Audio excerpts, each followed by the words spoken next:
يا الله يا رحمن يا رحيم يا كريم. الحمد لله رب العالمين والصلاة والسلام على سيد المرسلين محمد وعلى آله وأصحابه أجمعين، أما بعد، فأعوذ بالله من الشيطان الرجيم، بسم الله الرحمن الرحيم. لن تنالوا البر حتى تنفقوا مما تحبون وما تنفقوا من شيء فإن الله به عليم. وقال الله تعالى: وأن تصدقوا فهو خير لكم. صدق اللہ العظیم. میرے محترم عزیزوں، اس دنیا میں اور کائنات میں پائی جانے والی ہر ایک چیز اللہ تبارک و تعالیٰ کی ملکیت ہے. دنیا میں بسنے والے انسان ہر طرح کی ذہنیت، ہر طرح کی سوچ اور مزاج کے لوگ ہوتے ہیں.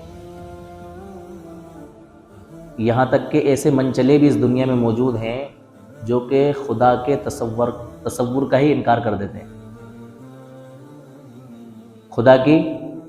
خدائی کا ہی انکار کر دیتے ہیں اور کرتے ہیں. ظاہر بات ہے، جو لوگ خدا کو، اللہ تعالیٰ کو نہیں مانتے، کسی ایسی ہستی کو نہیں مانتے جس نے اس کائنات کو بنایا، تو وہ اس چیز کو بھی نہیں مانیں گے اور یہ بات ان کی سمجھ میں بھی نہیں آئے گی کہ یہ ساری کائنات کس کی ہے؟ اللہ تعالیٰ کی ہے. تو ہم یہ بات انہی لوگوں کو سمجھانا چاہتے ہیں جن لوگوں کی سمجھ میں اتنی بات تو ہے کہ یہ دنیا میں پایا جانا والا سب کچھ، اس کائنات میں جتنی چیزیں موجود ہیں وہ ساری کی ساری کس کی ہیں؟ اللہ تعالیٰ کی. ہمارا خطاب ان لوگوں سے ہے ہی نہیں جو ماننے کے لیے تیار نہیں، اور جو ماننے کے لیے تیار نہیں ہیں ان سے اتنی گزارش ہے کہ تم دنیا میں بسنے والی ہر ایک چیز کا انکار کر سکتے ہو اور اس کے لیے دلیلیں لا سکتے ہو کہ یہ ایسے وجود میں آیا، یہ چیز ایسے بنی، میں نے محنت کی تو پیسہ کمایا، میں نے محنت کی تو یہ کام کیا، میں نے بنگلہ بنایا، میں نے گاڑی بنائی. اس میں پرماتما کا یا اللہ تعالیٰ کا یا خدا کا کوئی رول نہیں. ہو سکتا ہے اس کا انکار کر سکتے ہیں، لیکن ہر بسنے والے انسان کو ایک ایسی چیز سے واسطہ پڑتا ہے جس کے بارے میں کوئی بھی انسان اختلاف کر ہی نہیں سکتا، اس کو ماننا ہے نہ چاہتے ہوئے بھی. وہ کیا ہے؟ موت. کیا ہے؟ موت. موت کا کوئی انکار نہیں کر سکتا. جو اللہ کا انکار کرتا ہے، خدا کا انکار کرتا ہے، وہ بھی موت کا انکار نہیں کر سکتا. تو اس خدا کو نہ ماننے والے سے گزارش یہ ہے کہ جب تو موت کا انکار نہیں کر سکتا تو اس موت کے بنانے والے کا بھی انکار مت کر. تو اس کو مان یا نہ مان، لیکن جو باتیں ایسی لگتی ہیں کہ واقعتاً یہ صحیح ہیں ان کے اوپر ذرا سی کیا کر، غور و فکر کر. تو میں یہ کہہ رہا تھا کہ اس دنیا میں جتنی چیزیں پائی جاتی ہیں وہ سب کس کی ہیں؟ اللہ تعالیٰ کی. اور ہم لوگوں کی ملکیت میں اور قبضے میں جو چیزیں ہیں وہ بھی حقیقتاً اور اصلاً کس کی ہیں؟ اللہ تعالیٰ کی. اللہ تعالیٰ نے ان کے اوپر ہمیں امین بنا دیا کہ بھئی یہ میری چیزیں ہیں، ان کو میں آپ کو دے رہا ہوں، آپ اپنے استعمال میں لاؤ اور امانت داری کے ساتھ ان کو کیا کرو؟ خرچ کرو، دوسرے لوگوں کو فائدہ پہنچاؤ. تو اللہ تبارک و تعالی نے جو کچھ اپنے بندوں کو دیا ہے اس میں اللہ تعالیٰ کی منشا اور مرضی یہ ہے کہ آپ امانت داری کے ساتھ ان چیزوں کو کیا کرو؟ خرچ کرو. قرآن کریم میں جگہ جگہ پر اللہ تعالیٰ نے ارشاد فرمایا انفاق فی سبیل اللہ کے متعلق، یعنی کہ اللہ کے راستے میں کیا کرو؟ خرچ کرو. غریبوں پر خرچ کرو، یتیموں پر خرچ کرو، مسکینوں پر خرچ کرو، بیواؤں پر خرچ کرو، ضرورت مندوں پر خرچ کرو، اپاہجوں پر خرچ کرو، مسافروں پر خرچ کرو، مریضوں پر خرچ کرو. جہاں جہاں آپ کو لگ سکتا ہے اپنی استطاعت اور اپنی حیثیت کے مطابق کیا کرو؟ خرچ کرو. انفاق فی سبیل اللہ کے کئی طریقے ہیں اور کئی راستے ہیں، یعنی اللہ کے راستے میں خرچ کرنے کے، اور اللہ تعالیٰ کو یہ عمل بڑا پسند ہے۔ کیا کہہ رہے ہیں اللہ تعالیٰ؟ لن تنالوا البر حتى تنفقوا مما تحبون، یعنی کہ اللہ تعالیٰ کیا چاہتے ہیں؟ اپنی پسندیدہ چیزوں کو اللہ کے راستے میں خرچ کرو۔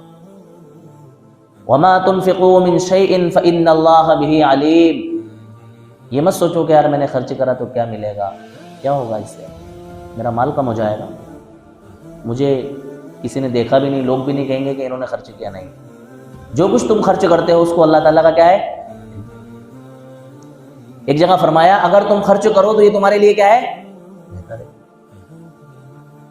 پیارے آقا مدنی محمد عربی صلی اللہ علیہ وسلم نے فرمایا کہ انسان جب اس دنیا سے چلا جاتا ہے تو اس کے اعمال کا سلسلہ ختم ہو جاتا ہے، ایک انسان زندہ ہے، وہ قرآن کریم پڑھ کے اپنے لیے اعمال کا ذخیرہ اکٹھا کر سکتا ہے، صدقہ اور خیرات کر کے اپنے لیے نیکیاں اکٹھی کر سکتا ہے، اور کچھ بھلے اور اچھے کام کر کے اپنے لیے آخرت کا ذخیرہ اکٹھا کر سکتا ہے۔ لیکن جب اس دنیا سے چلا گیا تو اب اس کی نیکیوں کے ذخیرے کا سلسلہ کیا ہو گیا؟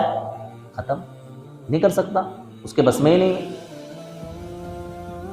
قربان جائیں دین محمدی پر اور دین اسلام پر کہ اللہ تعالیٰ نے اپنے ماننے والوں کو مرنے کے بعد بھی ادھورا نہیں چھوڑا۔ پیارے آقا نے فرمایا انسان کے مرنے کے بعد اس کے اعمال کا سلسلہ ختم ہو جاتا ہے سوائے 3 چیزوں کے اور 3 اعمال کے۔ کیا فرمایا؟ صدقۃ جاریہ، صدقہ جاریہ، کوئی ایسا صدقہ کر دیا کہ جس کا سلسلہ قیامت تک کے لیے جاری اور ساری ہو گیا، جب تک وہ چیز اس دنیا کے اندر چلتی رہے گی، لوگ اس سے فائدہ اٹھاتے رہیں گے، اس کا ثواب اس بندے کو کیا کرتا رہے گا؟ ملتا رہے گا۔ او علم ينتفع به، ایسا علم لوگوں کو سکھا گیا، ایسی باتیں لوگوں کو بتا گیا کہ جس کے اوپر وہ لوگ کیا کرتے ہیں؟ عمل کرتے ہیں۔ اب جتنے لوگ اس کی باتوں پر عمل کریں گے ان کو تو ثواب ملے گا ہی ملے گا، ان کے ثواب میں اللہ تعالیٰ کمی نہیں کریں گے، ان عمل کرنے والوں کے ثواب کے برابر اللہ تعالیٰ اس سکھانے والے کو بھی کیا کریں گے؟ ثواب دیں گے۔ او ولد صالح، نیک اولاد جو اس کے مرنے کے بعد اس کے لیے کیا کرے؟ دعائیں کرے، اس کی دعاؤں کا صلہ اللہ تبارک و تعالیٰ اس میت کو دے گا۔ تو انفاق فی سبیل اللہ یہ بڑا زبردست عمل ہے اور شریعت کے اندر بڑا پسندیدہ ہے۔ صدقہ جاریہ کہ آپ نے اللہ کے نام پر کوئی زمین وقف کر دی، مسجد بنا دی، مدرسہ بنا دیا، کوئی کنواں بنا دیا، کوئی بور لگا دیا، اور کوئی ایسا جاری کام آپ نے کر دیا صدقے کی صورت میں کہ جس کا سلسلہ کیا کرا؟ چل پڑا، لوگ اس سے فائدہ اٹھا رہے ہیں، وہ آپ کی آخرت کے لیے کیا ہو گیا؟ ذخیرہ۔ دیکھو مذہب اسلام اپنے ماننے والوں کی دنیا کے ساتھ ساتھ آخرت کی بھی فکر کرتا ہے۔ مذہب اسلام میں انسان کو جس طرح اس کی دنیا سنوارنے کے لیے تعلیمات اور ترغیبات دی گئی ہیں، اسی طرح سے اس کی آخرت سنوارنے کی بھی اس کو تعلیمات اور ترغیبات دی گئی۔ اور میں تو یہ کہتا ہوں، اور یہ سمجھ میں آنے والی بھی بات ہے کہ انسان کی زندگی میں اور اس کے ذہن و دماغ میں جب تک آخرت کا تصور نہ ہو وہ کوئی کار خیر کر ہی نہیں سکتا۔ کوئی بھی بھلا کام کرنے کے لیے، اچھا کام کرنے کے لیے، نیک کام کرنے کے لیے آخرت کا تصور ہونا بہت ضروری ہے۔ بغیر آخرت کے تصور کے انسان کوئی اچھا کام نہیں کر سکتا اور برے کام سے نہیں بچ سکتا۔ اس کو پتا ہے، اس کے ذہن و دماغ میں ہے، اس کے یقین میں ہے کہ مرنے کے بعد ختم ہو جاؤں گا جیسے سارے لوگ ختم ہو جاتے ہیں، تو میں کیوں ان ساری الجھنوں میں پڑوں، کسی کے اوپر خرچ کروں، کسی کے لیے ہمدردی دکھاؤں، کسی کے لیے دریا دلی دکھاؤں، کسی کے لیے ترس کھاؤں؟ مجھے نہیں کرنا، مجھے اپنا دیکھنا ہے، میں چاہوں گا اس دنیا سے چلا جاؤں گا، میں جانوں اور میرا مالک جانے۔ یہ انسان کے جب ذہن میں ہوگا تو وہ کچھ بھی نہیں کرے گا۔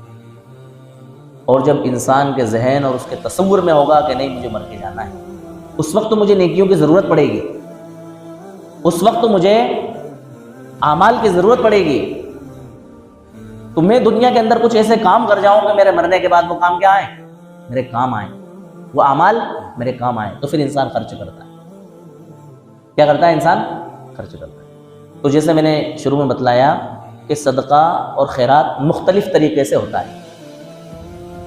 صدقے اور خیرات کی ہی قبیل سے، اسی کی جنس سے ایک صدقہ ہوتا ہے صدقہ جاریہ کی صورت میں، جس کو کہا جاتا ہے وقف۔ کیا کہا جاتا ہے بھائی؟ اس کی جمع آتی ہے اوقاف، یعنی ایک پراپرٹی اگر کوئی وقف کے ہے تو اس کو وقف کہیں گے، دو یا دو سے زائد وقف کی پراپرٹیز ہیں تو اس کو کیا کہیں گے؟ اوقاف۔ یہ بھی کیا ہے؟ صدقہ جاریہ ہے۔ یہ انسان جب اپنی زبان سے یہ لفظ نکال دیتا ہے اور یہ کہہ دیتا ہے، اپنے ذمہ لازم کر لیتا ہے کہ میں نے اپنی یہ چیز اللہ کے لیے وقف کر دی، تو وہ چیز اس کی ملکیت سے نکل جاتی ہے۔ ملکیت سے نکلنے کے بعد کسی دوسرے کی ملکیت میں نہیں جاتی ہے، بلکہ کس کی ملکیت میں داخل ہو جاتی ہے؟ اللہ تعالیٰ کی ملکیت میں داخل ہو جاتی ہے۔ دوسرے صدقہ اور خیرات اور وقف کے صدقے میں یہی فرق ہے کہ جب ہم کسی کو کوئی صدقہ کرتے ہیں تو وہ چیز ہماری ملکیت سے نکل کر کے کسی دوسرے کی ملکیت میں منتقل ہو جاتی ہے، لیکن جب ہم کوئی صدقہ وقف کی صورت میں کرتے ہیں تو وہ چیز ہماری ملکیت سے نکل کر کے کسی دوسرے کی ملکیت میں نہیں جاتی ہے، بلکہ وہ کس کی ملکیت میں چلی جاتی ہے؟ اللہ تبارک و تعالیٰ کی ملکیت میں چلی جاتی ہے۔ پھر آپ کہیں گے کہ بھائی ایسا کیوں؟ دونوں صدقے ہیں تو ایسا ہی ہونا چاہیے نا کہ یہ بھی اس کی ملکیت سے نکل کے کسی دوسرے کی ملکیت میں چلی جائے، وہ اس کا مالک بن جائے۔ نہیں، دونوں صورتوں میں فرق یہ ہے کہ وہ صدقہ جو آپ کسی کو کر رہے ہیں آپ کی ملکیت سے نکل کر کے کسی دوسرے کی ملکیت میں منتقل ہو رہا ہے، وہ انفرادی صدقہ ہے۔ اس سے کس کو فائدہ پہنچے گا؟ صرف اسی انسان کو فائدہ پہنچے گا جس کو آپ نے کیا کیا ہے؟ صدقہ کیا ہے۔ جب آپ وقف کی شکل میں صدقہ کریں گے تو اس کا جو نفع ہے وہ اجتماعی ہے، لا محدود ہے، لا متناہی ہے۔ امیر غریب چھوٹا بڑا ہر طرح کا انسان اس کے کیا کرے گا؟ فائدہ پہنچائے گا۔ یہ عمل شریعت میں بڑا پسندیدہ ہے۔ انبیاء علیہ السلام نے بھی اپنی چیزوں کو، جائیدادوں کو، زمینوں کو وقف کیا۔ آپ صلی اللہ علیہ وسلم نے بھی مسجد نبوی کو وقف کیا۔ سب سے پہلا وقف آپ صلی اللہ علیہ وسلم نے 7 باغات کی شکل میں وقف کیا۔ جنگ احد میں ایک یہودی شخص مسلمانوں کی طرف سے لڑ رہا تھا، اس نے یہ وصیت کی اللہ کے رسول صلی اللہ علیہ وسلم کو کہ اگر میں اتفاق سے اس جنگ کے اندر مارا جاؤں تو میری ساری پراپرٹی اللہ کے رسول صلی اللہ علیہ وسلم کے حوالے ہے، آپ اللہ کی مرضی سے جیسے چاہیں اس کو کیا کریں؟ خرچ کریں۔ چنانچہ اس شخص کے انتقال کے بعد آپ صلی اللہ علیہ وسلم نے ان باغات کو کیا کیا؟ وقف کر دیا۔ دیکھو آپ صلی اللہ علیہ وسلم نے یہ تعلیم دی کہ اصل کو باقی رکھتے ہوئے اس کے نفع کو کیا کر دیا جائے؟ عام کر دیا جائے۔ اس کی پراپرٹی کو نہیں بیچا جائے گا، اس میں وراثت تقسیم نہیں ہوگی، اس کو ہبہ نہیں کیا جائے گا۔ لوگوں کو فائدہ پہنچانے کے لیے، ہر طرح کے انسان کی ضرورتوں کو پورا کرنے کے لیے کیا ہوتا ہے؟ وقف ہوتا ہے۔ وقف کے متعلق اس ملک بھارت کے اندر بڑی کشمکش شروع سے ہی چلتی آئی ہے، تو میں نے یہ مناسب سمجھا کہ میں آج وقف سے متعلق آپ کے سامنے چند نکات اور چند باتیں بیان کر دوں شریعت کی روشنی میں کہ وقف کی کیا حقیقت ہے، اس کی کیا اہمیت ہے اور گورنمنٹ کے کیا پروپیگنڈے ہیں۔ میرا ذہن تو اسی وقت بنا تھا جب ہمارے وہاں ایک پترکار آئے اور انہوں نے آ کر کے یہ کہا کہ بھئی ہمارے ملکوں میں 2 چیزیں چل رہی ہیں، ایک لو جہاد اور ایک لینڈنگ جہاد۔ سمجھ رہے ہو آپ بات کو؟ لو جہاد کا مطلب یہ ہے کہ غیر مسلم لڑکیوں کو پیار اور محبت کے جھانسے میں اور جال میں پھنسا کر کے ان سے شادی رچائی جائے، ان کو اپنی بہو بنایا جائے۔ اس کو کیا کہا اس نے؟ لو جہاد۔ اور جہاں کہیں بھی ہمیں خالی پراپرٹی اور زمین ملے، اس زمین کے اوپر ناجائز قبضہ کر کے اس کو اپنی ملکیت میں لایا جائے، جس کو ہم وقف کہتے ہیں۔ ہماری شریعت میں اس کو وقف نہیں کہیں گے کسی کی غصب کی ہوئی زمین کو، لیکن اس نے جو بات کہی اس کو میں سمجھانے کے لیے کہہ رہا ہوں کہ اس کو اپنے قبضے میں لیا جائے۔ اس کو کیا کہا جاتا ہے؟ لینڈنگ جہاد۔ سمجھ رہا ہوں بات کو؟ لیکن موقع محل کے اعتبار سے کوئی اور موقع ایسا آ گیا، زمانے کے حال کے اعتبار سے، حالات حاضرہ کے اعتبار سے، تو بات مؤخر ہوتی چلی گئی۔ آج اس کا یہ نمبر اور دن آیا، اور آج نمبر آنے کی بھی وجہ یہ بنی کہ ہمارے ملک کی موجودہ حکومت اس پروگرام میں ہے اور اس مشن کو لے کر کے آگے بڑھ رہی ہے کہ اس ملک سے وقف کا اور اوقاف کا خاتمہ کر دیا جائے۔ تو میں نے یہ کہا سمجھا کہ بھئی آپ لوگوں کو وقف سے کیا آگاہ کیا جائے اور ہوشیار کیا جائے۔ یہ وقف اپنے وقت کے بادشاہوں نے، حکیموں نے، نوابوں نے اور اہل ثروت لوگوں نے لوگوں کی ضروریات کے لیے اپنی زمین جائیداد کو اللہ تبارک و تعالیٰ کے لیے کیا کیا تھا؟ کہ بھئی اس سے لوگ کیا کریں گے؟ فائدہ اٹھائیں گے۔ اچھا، جب یہ چیز چل رہی تھی تو آزادی سے پہلے ہی 1913 کے اندر وقف کو قانونی حیثیت سے تسلیم کر لیا گیا تھا۔ ہمارا دیش آزاد نہیں ہوا تھا نا 1913 میں۔ 1913 میں ہی برٹش گورنمنٹ کے دور میں ہمارے ملک کے اندر وقف کی پراپرٹیز کو قانونی حیثیت سے تسلیم کر لیا گیا تھا۔ بات سمجھ میں آ رہی؟ پھر کچھ ترمیمات اس کے اندر 1923 کے اندر کی گئی، پھر اور کچھ بدلاؤ اس کے اندر 1930 کے اندر کیے گئے، 1930 کے اندر، اور اس کو قانونی حیثیت سے منظور کر لیا گیا اور تسلیم کر لیا گیا۔ اس کے بعد یہ وقف کا سلسلہ یوں ہی چلتا رہا۔ اچھا، اس سے پہلے میں آپ کو ایک بات یہ بتا دوں کہ اس وقف پراپرٹیز کو ختم کرنے کے پیچھے منشا کیا ہے؟ بات سمجھ میں آ رہی؟ ایک مطلب تو یہ ہے کہ وقف جو ہے نا ایک خاص سمودائے سے تعلق رکھتا ہے، سمجھ رہا؟ یعنی مسلمانوں سے وقف کیا رکھتا ہے؟ تعلق رکھتا ہے۔ وقف کا تعلق کس سے ہے؟ مسلمانوں سے، الپ سنکھیکوں سے، ہے نا؟ اب جب مسلمانوں سے اس وقف کا تعلق ہے تو اس وقف کی پراپرٹیز سے جو فائدہ پہنچ رہا ہے وہ کس کو پہنچ رہا ہے؟ مسلمانوں۔ تو جب گورنمنٹ اس وقف کی پراپرٹیز پر قبضہ کر لے گی، جو کہ پہلے ہی بہت سارا قبضہ ہو چکا ہے، تو مسلمانوں کو فائدہ پہنچنا کیا ہو جائے گا؟ بند ہو جائے گا، ختم ہو جائے گا۔ یعنی کہ کل ملا کے نقصان کس کو پہنچانا ہے؟ مسلمانوں کو پہنچانا ہے۔ حالانکہ ہم حکومت وقت سے، حکومت ہند سے بڑے ادب کے ساتھ یہ درخواست کرتے ہیں کہ اس ملک بھارت میں رہنے والے مسلمان بھی اس ملک کا حصہ ہیں، اس ملک کے شہری ہیں۔ ان 30 کروڑ مسلمانوں کی ترقی اس ملک کی ترقی ہے، اس ملک میں رہنے والے 30 کروڑ مسلمانوں کی تنزلی اس ملک کی تنزلی ہے، اس ملک میں رہنے والے 30 کروڑ مسلمانوں کی بدحالی اس ملک کی بدحالی ہے، اس ملک میں رہنے والے 30 کروڑ مسلمانوں کی خستہ حالی اس ملک کی خستہ حالی۔ حکومت اس پر غور کرے۔ حکومت کو تو یہ ہونا چاہیے تھا کہ اس کو ختم کرنے کے بجائے اس کو محفوظ کرنے اور اس کو مضبوط کرنے کے لیے قانون لاتی، لیکن نہیں، اس کے برخلاف کام کیا گیا۔ میں اس بات کو بعد میں ذکر کروں گا، اس سے پہلے میں آپ کو کچھ باتیں بتاؤں۔ ایک نیوز اینکر ہے پون تیاگی، دا نیوز کے اینکر، ایک نیوز چینل ہے دا نیوز، 11 منٹ 35 سیکنڈ کا وہ کلپ، اتنا زہریلا کلپ کہ اس کو سننے کی ہمت نہیں ہو سکتی انسان۔ یک طرفہ باتیں اس کے اندر بنا چڑھا کر کے، اور موجودہ حکومت کے پکش کی بات اور ان کے جو اپوزٹ پارٹیاں ہیں ان کے خلاف کی بات بیان کر کے پورا ہندو مسلم پروپیگنڈا۔ میرا مقصد سیاسی باتیں کرنا، سیاسی بیان کرنا نہیں ہے، صحیح کو صحیح اور غلط کو غلط بتانا ہے۔ اگر کوئی غلط کام کوئی مولوی یا کوئی دیندار بھی کرتا ہے تو وہ غلط ہے، اور کوئی اچھا کام اگر کوئی بددین اور دنیا پرست انسان بھی کرتا ہے تو وہ کیا ہے؟ صحیح۔ تو اس میں ان صاحب نے جو باتیں کہیں وہ بھی میں بعد میں ذکر کروں گا، پہلے وقف کی بات نکلی تو وہ بات ہم سمجھ لیں۔ اس ملک کے اندر انڈین ریلوے، محکمہ دفاع، ان 2 محکموں کے علاوہ سب سے زیادہ پراپرٹیز اگر کوئی پائی جاتی ہے تو وہ اوقاف کی پائی جاتی ہے۔ کائے کی پائی جاتی ہے سب؟ اوقاف کی۔ یعنی اوقاف کی اگر گنتی لگائیں ہم تو پورے ملک کے اندر 5 لاکھ پراپرٹیز اوقاف کی ہیں۔ کتنی؟ 5 لاکھ۔ اور اگر ایکڑ سے لیں تو تقریباً 8 لاکھ ایکڑ پراپرٹیز اس ملک بھارت کے اندر اوقاف کی پائی جاتی ہے۔ کتنی؟ 8 لاکھ پراپرٹیز اس ملک کے اندر اوقاف کی پائی جاتی ہے۔ اور ہم اگر اپنے شہر کی بات کریں، صرف قبرستان کی، تو میری معلومات میں جہاں تک ہے 40 قبرستان ہمارے اس شہر کے اندر جو ہے نا اوقاف کے پائے جاتے ہیں۔ 40 قبرستان آباد ہیں ہمارے وہاں، سب پہ قبضے ہو گئے، جائز ناجائز، اپنوں کے، غیروں کے، پرایوں کے، سب 10-12 میری نظر میں قبرستان ہے۔ تو اس وقف کی بدحالی کیسے ہوئی میں آپ کو بتانا چاہ رہا ہوں۔ جب ہمارا دیش آزاد ہوا، ہندو مسلم فسادات ہوئے، اس کے اندر بے تحاشا مسلمانوں کا جانی اور مالی نقصان ہوا، مسلمانوں کی حالت بالکل خراب ہو گئی۔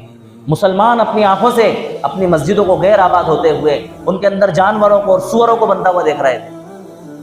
مدرسے تباہ و برباد ہو گئے، ان کے اوپر قبضے کر لیے گئے، ان کے اندر جانوروں کو باندھا گیا، درگاہیں اور جتنی چیزیں اوقاف کی تھیں جن کا تعلق دینی، ملی اور سماجی تنظیموں سے یا ان چیزوں سے تھا، وہ ساری کی ساری چیزوں پر کیا کر لیا گیا؟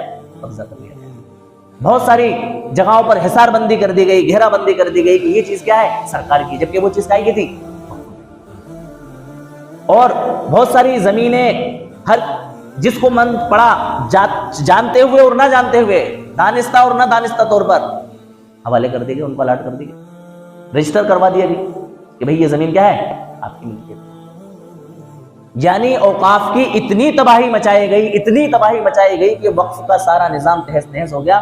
یہاں سے جو لوگ ہجرت کر کے باہر دوسرے ملکوں میں گئے، ان کی بڑی بڑی زمین جائیدادوں پر قبضے کر لیے گئے، اور بہت سارے لوگ کوڑیوں کے داموں میں ان زمینوں کو بیچنے پر کیا ہو گئے؟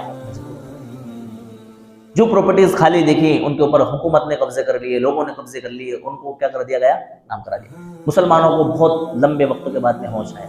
جب ہوش آیا، انہوں نے تھوڑا سا شور و غل مچایا، تو اس وقت کی کانگریس گورنمنٹ نے 1954 کے اندر وقف کی تحفیظ کے سلسلے سے، وقف کی حفاظت کے سلسلے میں ایک قانون بنایا، دا وقف 1954۔